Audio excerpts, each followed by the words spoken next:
দর্শক, আমরা এখন আছি ঢাকা 5-এর 62 নং ওয়ার্ডের রায়েরবাগ কেন্দ্রে। তো এখানকার সার্বিক পরিস্থিতি, এখানকার একজন সাধারণ ভোটার থেকে আমরা নেওয়ার চেষ্টা করব। তো ভাই, আপনার কাছে জানতে চাচ্ছি এখানকার সার্বিক পরিস্থিতি কেমন? সার্বিক পরিস্থিতি অবশ্যই ভালো, অনেক সুন্দর পরিবেশ। আমরা খুব আনন্দের সাথে ভোট দিতে পারছি, পরিবেশটা খুবই ভালো লাগছে এবং নিয়ম শৃঙ্খলাটা খুবই সুন্দর। এরকম পরিস্থিতি আমরা আসলে সহজে পাই নাই। সবাই আনন্দের সাথে ভোট দিতে পারছে এবং ভোটারের সংখ্যা অনেক বেশি।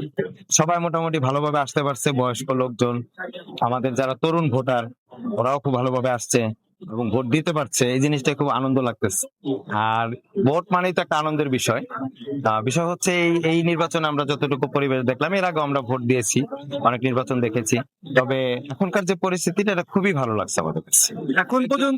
এখন পর্যন্ত এই কেন্দ্রে কোনো বিশৃঙ্খলা দেখা যায়নি। না, এরকম কোনো পরিবেশের সৃষ্টি হয়নি, খুবই সুন্দর সুশৃঙ্খল ভাবে সবাই ভোট দিতে পারছে।